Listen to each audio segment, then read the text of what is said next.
Hey, what up, everyone? Welcome to Life with Katie. I asked if y'all wanted an update video, and I got a lot of yeses. So here we are, guys. And I hope y'all enjoy it. I hope y'all watch. Today is very heavy topics. Just because of the things going on in the world right now, I wanted to touch on, and also because tomorrow is my little sister's birthday, and Friday is Olivia's birthday. And for those of you who don't know, that is my little sister and my best friend, who are both passed away now, and it's their birthdays on Thursday and Friday. And where was I going with this? Yeah, I'm just really depressed, and I'm going through that. And it's their birthdays, and they're both passed away. Yeah. So I wrote down, literally, I have, well, not that page, 3 pages worth of things that I would like to go over today. And I just write everything down just because I'm so scatterbrained. If you guys haven't noticed in my other videos, like I'll be telling a story and then I'll tell another story, then I'll tell another story. And you guys probably have no idea what the end result of any of those stories will ever be, because I don't watch my own videos, first of all, so I'm never gonna know until you guys tell me, like, hey Katie, you never finished that story. Okay, so tell me if I did do that. But also, yeah, sorry about that. So I wrote it down. So I wrote this at 5 p.m. between 5 and now. It took me that long to write it just because I've had some things going on today. So right now, to get into heavy topics. Dear God, before I even start my prayer today, I would like to take a moment of silence and send up a huge prayer and blessings to the family of Sonia Massey. God, we as a Christian family today, no, God, sorry, not today. God, we as a Christian family lost a sister the other day, a sister who should have not lost her life whatsoever. But I hope this really points out to people how much and how serious the evil and demons are in this world. We can sit here and we can attack our police all we want, but as an officer on TikTok reminded me today, there are cops out there who do love people. There are cops out there who want to protect and serve. There are cops out there who want to help human beings and not want to see us struggle. You know, there are cops out there like that, and it took seeing that video for me to even realize that, because I'm on the bandwagon with you guys. I'm like, you know, how could this happen? And there's things like this keep happening, and it's the cops, but it's really not. It's just evil. Like, when are we gonna sit down and be like, we are being attacked? So yeah. And he was saying, like, the person who shot Sonia and other people like him need to be held accountable, but they're not all bad. And I know I had to take this in accountability too. It's like, I personally know a few officers, and they are some of the kindest people I've ever met. And they're officers. And it's like, how can I hate your people or your career path when I think you're such a dope person? You know, so I had to really put myself into someone else's perspective, or like even different perspective of my own thinking, and be like, wow. So I just wanted to take a moment of silence here right now to honor and respect the lovely, beautiful life that we have lost.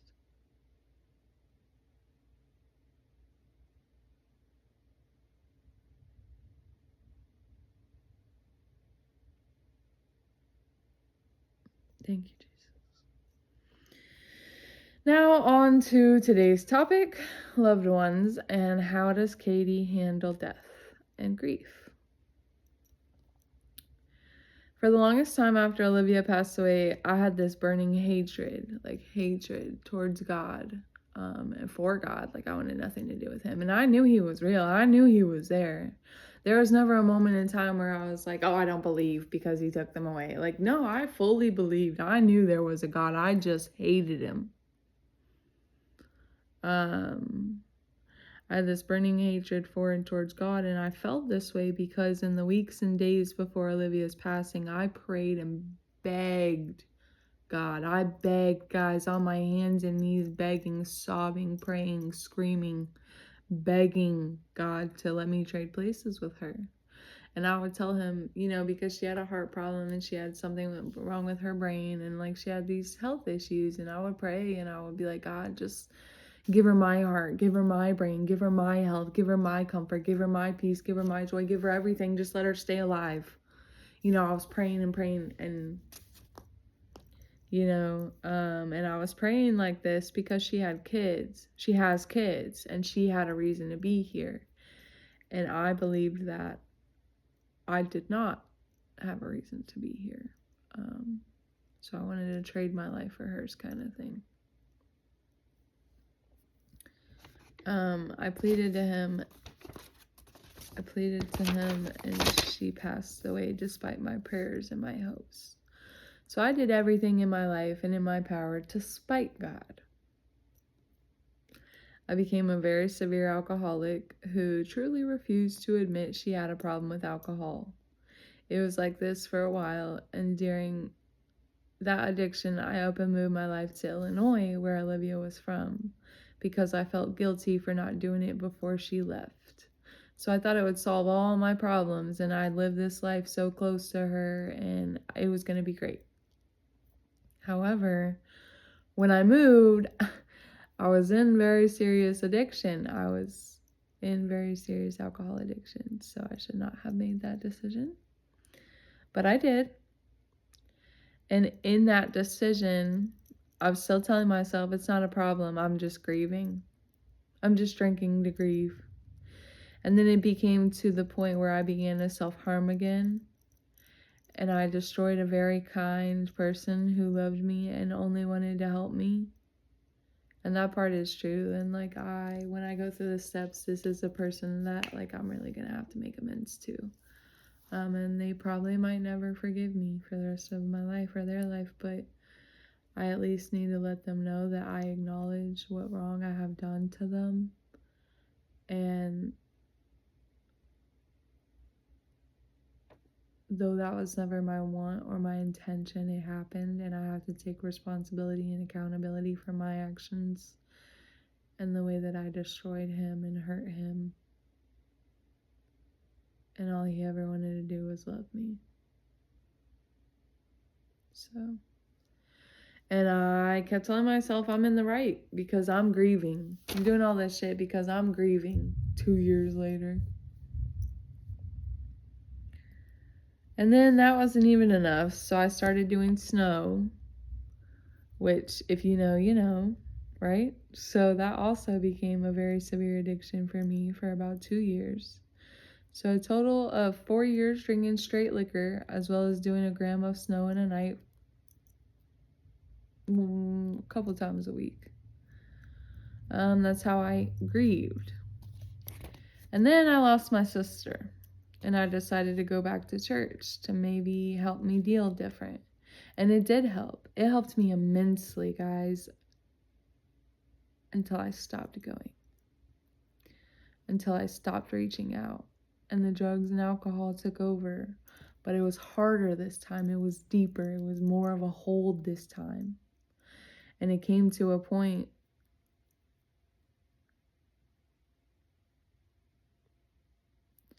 in May where I tried to take my own life for the third recorded time.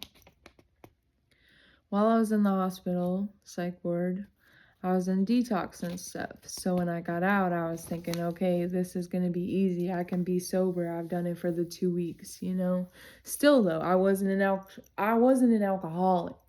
I'm telling myself, even though it actually became this joke that I would say to people, I'm a borderline alcoholic. I'm just on the border. I'm just teetering on the border. I'm not a full-blown alcoholic. Haha, you guys are hilarious. I'm not an alcoholic. I'm not an alcoholic. I'm not an alcoholic. And I finally said to my parents, well, I'm a borderline alcoholic. And my parents were like, well, how small is the fucking border, Katie? And I was like, haha, you guys are so funny. It wasn't until my second full day out of the hospital and I was just going to get something in the kitchen and I found a full bottle of watermelon vodka on top of the fridge. And I saw it and I looked at it and I thought, okay, we can do this. We can leave this alone. But I was alone in the home at the time, and it kept creeping in, knocking at the door, knocking at the door, knocking at the door. Katie, you want a drink? You want a drink? You want a drink? You want a drink? And finally I gave in, and I was like, all right, I can have a shot. Like, a shot's not going to hurt me. And then it was like, well, a couple shots just to get me through till I go to my group. And then next thing I know, I'm waking up with a massive hangover and an empty bottle. And I'm talking about a full liquor bottle of vodka. Absolute, yeah. Yeah, guys. And when I woke up that morning and I saw that empty bottle, I admitted out loud, I'm an alcoholic and I'm gonna die. After all this work I've put in to survive and save my life, and all the times I should have died and didn't, all the times I tried to take my life and couldn't, I'm gonna take it because I can't stop drinking. And that was the day, June 7th, 2024. Is that what we're in? Yeah, 2024. That was the day that I was like, yeah, I'm gonna die. So I made my decision that day not to drink anymore and fully give my life back to God. So that's where we're at now. And I'm sure y'all didn't come to hear this. So I also wanted to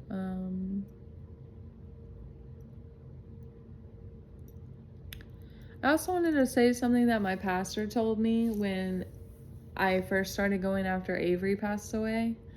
And she told me, because my sister suffered with type 1 diabetes and she was really sick. I don't want to say really sick. Like, she lived a normal life. She had a job, she had a car, she had a boyfriend, she was normal. But on the inside, like she had to get poked and prodded and poked and prodded, and it drained her. She suffered and she always felt sick and out of place and not normal. Sorry. She suffered. And I was talking to my pastor about how selfish am I to want her back here, suffering like that. And my pastor put it this way, and she said, maybe Avery's passing was an answer to Avery's prayers. Because she believed in God so hard, and she believed, we all did, that he was going to just up and take her illness away. That one day she was going to wake up and not be type 1 diabetic anymore. And not saying that can't happen. I'm not saying God can't perform miracles like that. I'm just saying that's not how my sister's story went. My sister died.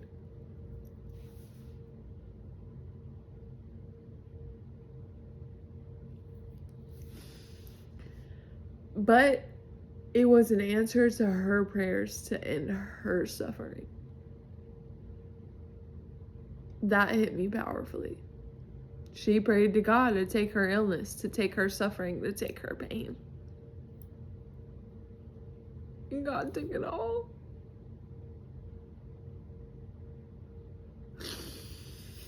I am so blessed and honored and grateful to have been her sister, to be her sister,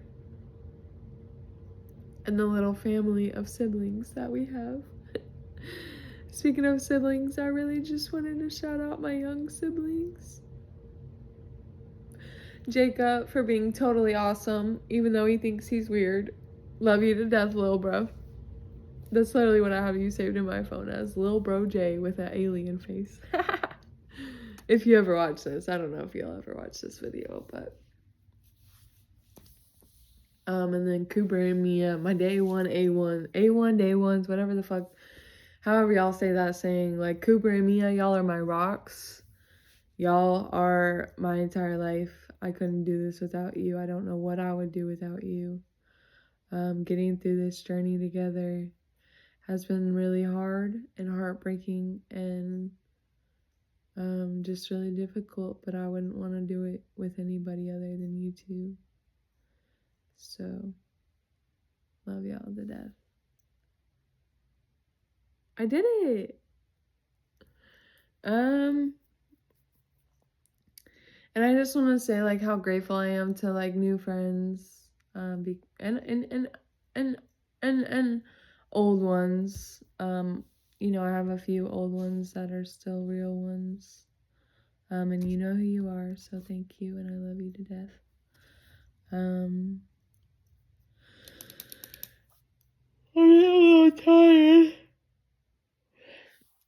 I guess I thought like I couldn't honor them without having a party and getting fucked up, or I couldn't deal without getting fucked up. So this is the first birthday in 4 years that I'll be sober for you, Olivia. And it's the second birthday I'll be sober for you, Avery. So I just wanted to put that out there because somebody told me being sober for their birthday is honoring them. It is honorable to stay sober on their birthday, to honor them, to celebrate them. That's something to be proud of, and that meant a lot to me, you know, and it's just an S. Oh, God. The best. Like, saves my life every day. So, yeah, that's still going good, guys. Still going good. And I'm so grateful and appreciative. And if he ever watches this video, I fucking love you. So, and to close this video off, in honor of their birthdays, I wanted to share one of my favorite memories about Avery and Olivia. So first we'll do Avery because her birthday is in 1 hour and 5 minutes. So Avery, my girl, do you want to talk about that time where you chased us around the house with a knife? Where you thought the Swiffer duster was Jesse McCartney and he was your boyfriend? Or did we want to talk about the time where you stabbed me in the leg with a pencil? Oh my God, no, not that time. No, I'm just kidding. All those times really did happen. Like, those are real things. But that's not the memory I wanted to get to. Those are just swirling around in my mind right now. The memory I wanted to get to was this day that I took Avery to the Springs, and it's mid-COVID because I remember we were wearing masks and we went kayaking, and she's like, there's a family of turtles, let's go over there. And so we go over there and she started screaming, get me away from here, I can't, I'm scared. And then I was like, don't be scared. And she's like, I can't swim. And I was like, don't worry, don't be scared. I can drown you. I can save you if you drown. That's what I said. I can drown you. I can save you if you drown. And she's like, well, thanks. And like, I don't remember the whole everything, but it's one of my favorite video reminders of her. And I whacked her in the head twice. Like, I'm like trying to move the paddles or whatever, and I ended up whacking her in the head twice. Oh, girl, I'm so sorry. And I thought that shit was so funny, and I'm sorry. It's still funny though. And then, fuck. Another one would be, talking about alcoholism, would be one time she took my alcohol away from me, and I chucked a water bottle at her head. I was really drunk, so sorry, Ave. It missed her head. Like, I didn't hit her head. It hit the wall behind her head, but the intention was there. Fuck that. People in addiction do wild things, bro. So yeah, those are some of my best memories of Avery. Love you to death, girl. Love you. And then my best all-time... Oh, do you want to do the swing video? Or do we want to do the horseback riding? Or do we want to do the party or the kickback? Oh my God, or the cartwheels. We got to do the swings or the cartwheels, Liv. I'll do them both. So my favorite video that I have of me and Olivia. Oh, what about the guy who got shot? Oh my gosh, there's so many memories. There's so many good memories. I'll do my top two. So the first one is we were at the Sausage Castle in Asachula, Florida. If you don't know about it, look it up. It's pretty interesting. Very fucking interesting.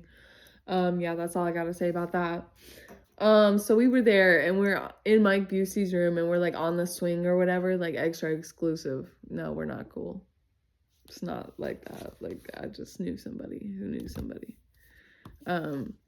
Anyway, we're in Mike Busey's room and we're like swinging on the swing and he's like, he gets a video going. He's like, I'm recording just in case y'all fall.